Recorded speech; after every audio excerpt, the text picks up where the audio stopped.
오늘 요한일서 4장 16절부터 21절까지 말씀으로 사랑 주심에 감사하자, 사랑 주심에 감사하자, 이런 제목으로 말씀의 은혜를 나누고자 합니다. 성경 66권을 성경의 한 구절로 정리한다면 여러분은 어느 구절이 되리라고 생각하십니까? 각 사람에 따라서 다르게 이야기할 수 있겠지만은 많은 신학자와 목회자들은 요한복음 3장 16절이라고 그렇게 대답합니다. 우리는 여기에서 하나님이 베푸시는 한량없는 사랑을 보게 됩니다. 끝이 없는 하나님의 사랑. 우리 같이 읽어볼까요? 하나님이 세상을 이처럼 사랑하사 독생자를 주셨으니 이는 그를 믿는 자마다 멸망하지 않고 영생을 얻게 하려 하심이라. 아멘. 우리가 너무도 잘 알고 있는 말씀이지만 사실 이 말씀은 너무 끔찍한 내용입니다. 아무리 그래도 그렇지 어떻게 세상을 사랑하신다고 해서 독생자를 주실 수가 있겠습니까? 아들이 둘이라면 모릅니다. 아니, 둘이라고 할지라도 어느 부모가 죄인들을 위해서 자신의 자녀의 생명을 줄 수 있겠습니까? 여러분, 그 신라 시대인가요? 그 에밀레 종, 그 종을 만들었는데 종소리가 안 나가지고 어린 딸을 인신공양하잖아요. 그래서 그 에밀레 종 소리가 칠 때마다 그 아이의 그 울음소리가 났다, 이런 이야기가 있습니다. 자, 그렇다면 하나님이 사랑하신 세상이 어떤 곳이었죠? 하나님이 하나밖에 없는 아들의 생명을 줄 가치가 있는, 역시 그래, 이런 세상이라면 아들을 주셔야지, 그만한 세상이었습니까? 창세기 6장 5절과 7절을 보시면 하나님이 바라보신 세상의 모습이 나옵니다. 우리는 이 모습이 지금도 똑같음을 알아야 해요. 이 세상은 하나님을 받아들이려고 하지 않고 끊임없이 거부만 합니다. 제가 이렇게 설교를 준비하면서 어제도 이렇게 인터넷을 봤더니 멀쩡하게 생긴 두 어머니가 나오더라고요. 그런데 그 멀쩡하게 생긴 두 어머니가 결론은 그겁니다. 딸인데 그 트랜스젠더라고 하나요? 동성애를 이제 인정을 하면서 우리 아이의 성 정체성을 이해하게 되었다. 그러면서 만면의 미소를 지으면서 그런 아이를 사랑한다, 이거예요. 물론 애미로서 어떤 상황에 있는 자녀를 할지라도 그 자녀를 미워할 부모는 없죠. 그렇지만 아닌 것은 아닌 겁니다. 오늘 우리가 부모로서 자녀를 사랑한다고 하면서 그렇죠. 사실은 그렇습니다. 오냐오냐 키운 자녀가 효도 안 합니다. 오늘 우리가 왜 회초리를 들어야 되죠? 왜 우리가 자녀가 아프더라도 바른 길을 제시해야 됩니까? 거기 생명이 없기 때문에 그래요. 저는 그 어머니 두 분의 그 얼굴을 보면서 그 미소가 정말 살아있는 미소일까? 그 아이가 앞으로 살아갈 인생, 하나님의 말씀을 거역하고 성 정체성 자체를 거부하면서 하나님을 대적하는 삶을 살아가는 그 아이의 미래를 위해서 그 미소가 진짜일까 하는 생각이 들었어요. 사랑하는 성도 여러분, 하나님이 바라보신 세상의 모습이에요. 같이 읽습니다.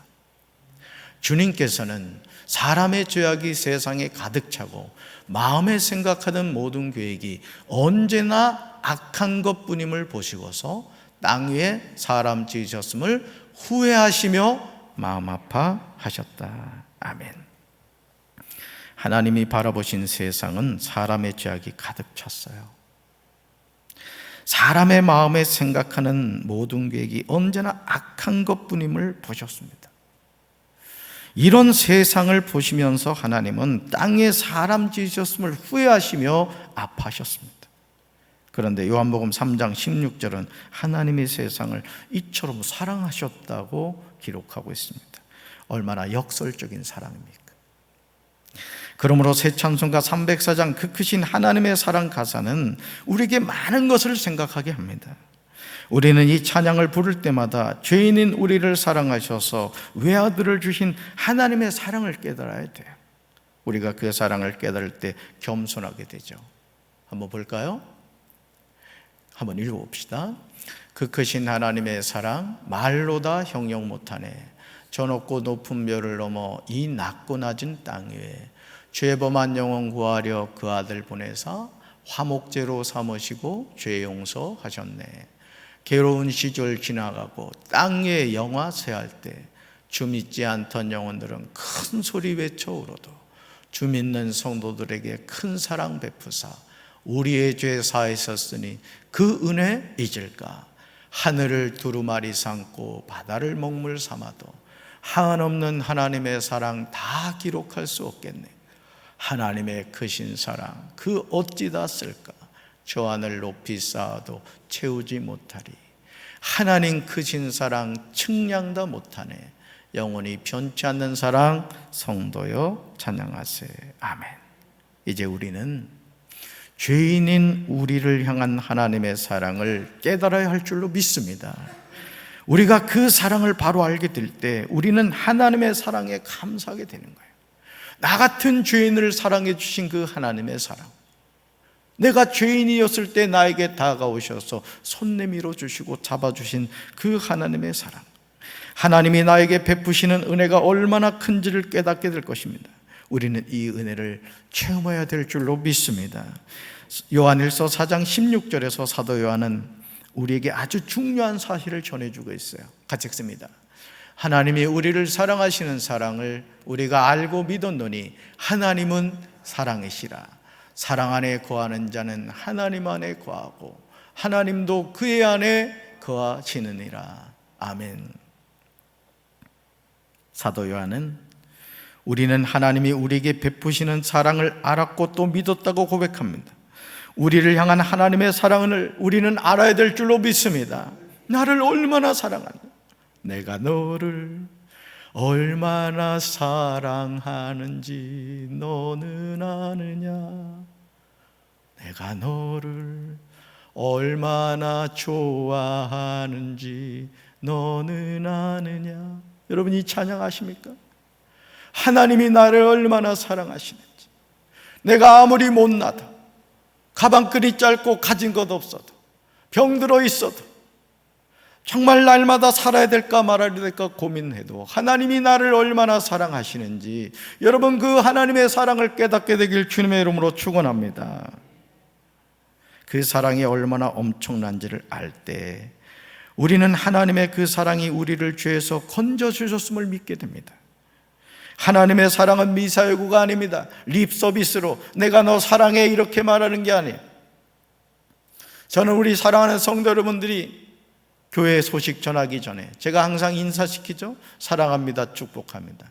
여러분 입에 발린 말 하지 마시고 정말 여러분의 가슴 심연으로부터 나오는 그 사랑으로 여러분 옆에 앉아있는 형제들에게 사랑을 고백하고 축복해주는 우리 성도들 되기를 주님의 이름으로 축원합니다.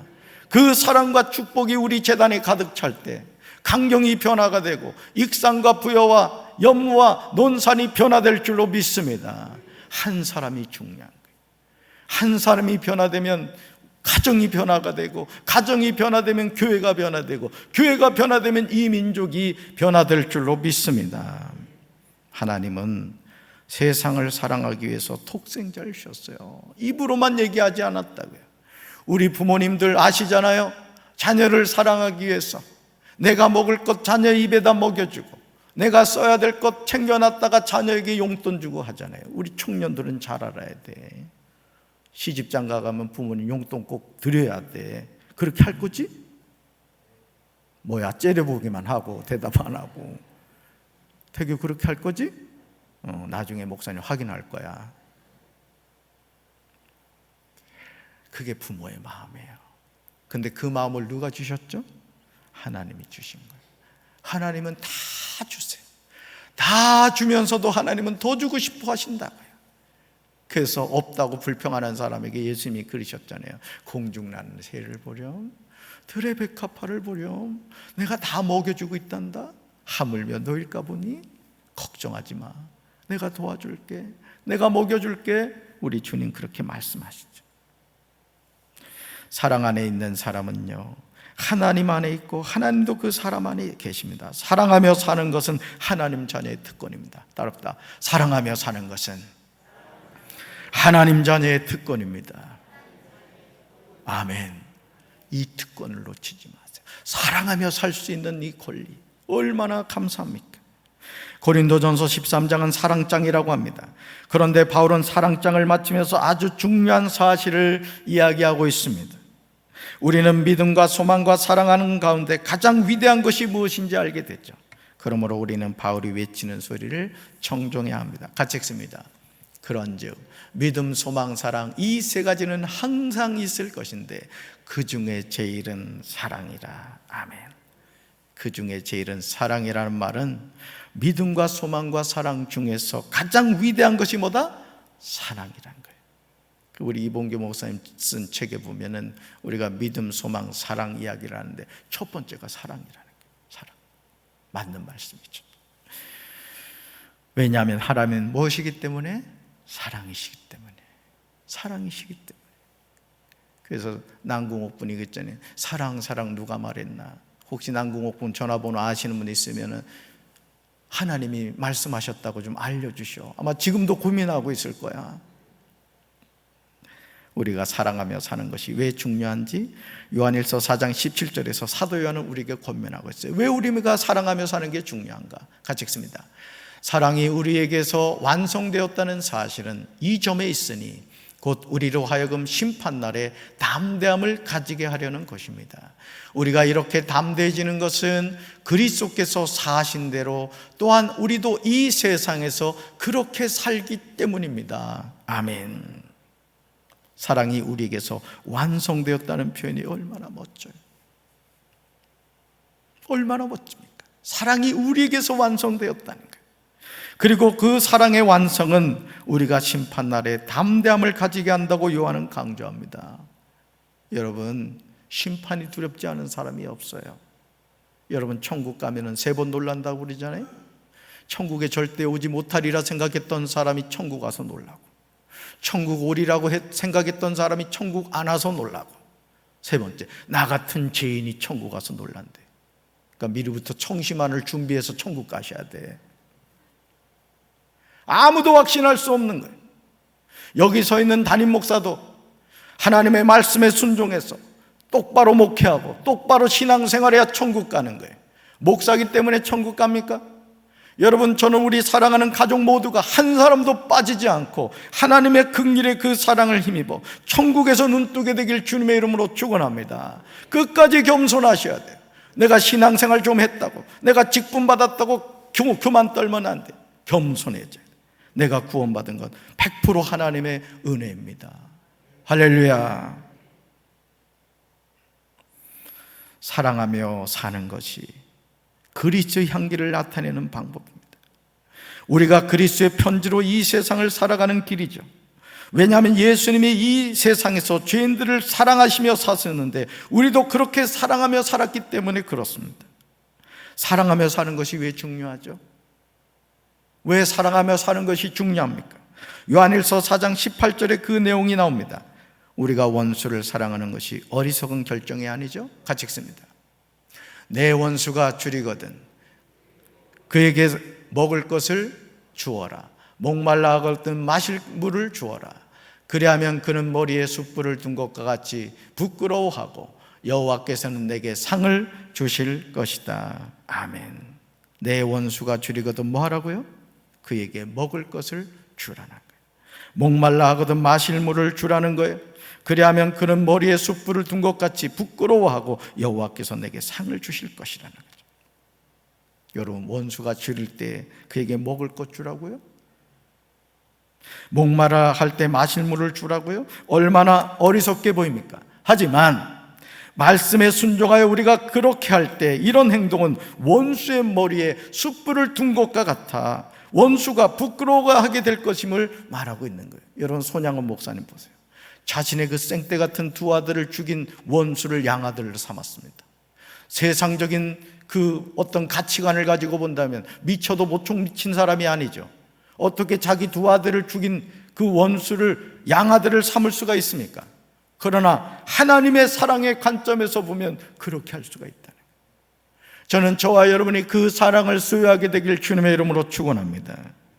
그리고 무엇보다 하나님은 원수에 대한 우리 사랑의 근거한 행동에 관하여 하나님이 이 상을 주실 것이라고 하십니다. 그러므로 마태복음 5장 44절에서 예수님은 우리에게 너희 원수를 사랑하며 너희를 박해하는 자를 위하여 기도하라고 합니다. 따릅시다. 너희 원수를 사랑하며 너희를 박해하는 자를 위하여 기도하라. 아멘. 원수를 뭐 하라고요? 사랑하고 박해하는 자를 위하여 뭐 하라고요? 기도하라는 거예요. 그러므로 누구든지 하나님을 사랑한다고 하면서 그 형제를 미워하면 이는 거짓말하는 자인 거예요. 여러분 가슴에 한번 손을 얹어보세요. 손을 얹어보세요. 이 시간 한번 청진기, 의사가 청진기로 우리 검사를 하듯이 한번 이렇게 검사해봐. 어디 미움의 감정이 숨어있지 않아? 여기 있는 것 같은데 잘 확인해봐. 뽑아내라고. 자, 십자가 앞으로 던지세요. 저한테 던지라고요. 십자가 앞으로. 하나, 둘, 셋. 예! 다 던졌어. 만져봐요. 다시. 뭐만 가득 차요? 뭐만 가득 차 있어요? 할렐루야. 미움을 다시 가슴에 품지 마시기 바랍니다. 아멘. 눈으로 보이는 자기 형제 자매를 사랑하지 않는 사람이 보이지 않는 하나님을 사랑할 수 없어요. 참 불편한 말씀이에요. 형제 자매 간에 불편한 분들이 있죠? 유산 상속이나 여러 가지 문제로 부모와 연을 끊고 계신 분은 혹시 없습니까? 그렇다면 이 시간 여러분의 마음속에 있는 그 미움의 감정을 뽑아내셨습니다. 이제 여러분의 마음은 뭐로 가득 차 있다? 사랑으로 가득 차 있습니다. 죽을 때까지 이 사랑으로만 가득 차게 되기를 주님의 이름으로 축원합니다. 그러기에 하나님을 사랑하는 사람은 자기 형제 자매도 사랑해야 합니다. 우리가 주님의 몸된 교회 안에서 누군가를 미워하고 누군가를 질투하고 누군가를 욕하는 것은 하나님이 주신 마음이 아니에요. 하나님은 우리에게 미움의 감정을 주지 않습니다. 하나님은 우리에게 사랑하라고 하십니다. 우리를 사랑하셨어요. 내가 너희를 사랑한 것 같이 너희도 이렇게 사랑하라고 말씀하십니다. 우리 진짜 사랑하며 삽시다. 사랑으로만 가득 차게 됩시다. 우리가 형제자매를 사랑하며 사는 삶은 하나님이 우리에게 주신 계명입니다. 여러분 계명이 뭐죠? 반드시 지켜야 되는 하나님의 명령입니다. 사랑하며 사는 것은 명령이에요. 이건 선택할 것이 아니에요. 반드시 순종해야 될 말씀입니다. 이제 우리는 사랑 주심에 감사하면서 사랑하며 살아야 될 줄로 믿습니다. 추수감사주일을 맞은 오늘 우리 사랑하는 성도들의 마음에 일평생 이 사랑의 마음이 가득 차서 날 사랑하심 날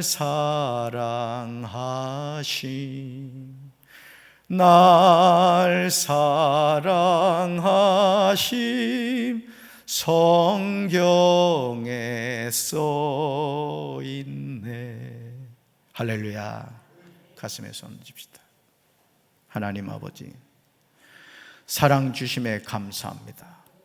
지난 7일간 감사의 고백이 있는 특별 새벽기도를 허락하시고 오늘 추수감사주일을 맞이한 이 마지막 새벽에 우리 사랑하는 성도들이 주님 앞에 나와 사랑하며 살겠다고 믿음의 결단을 했습니다. 자신의 마음에 있는 미움의 쓴뿌리를 뽑아서 주님의 십자가 앞에 던졌습니다.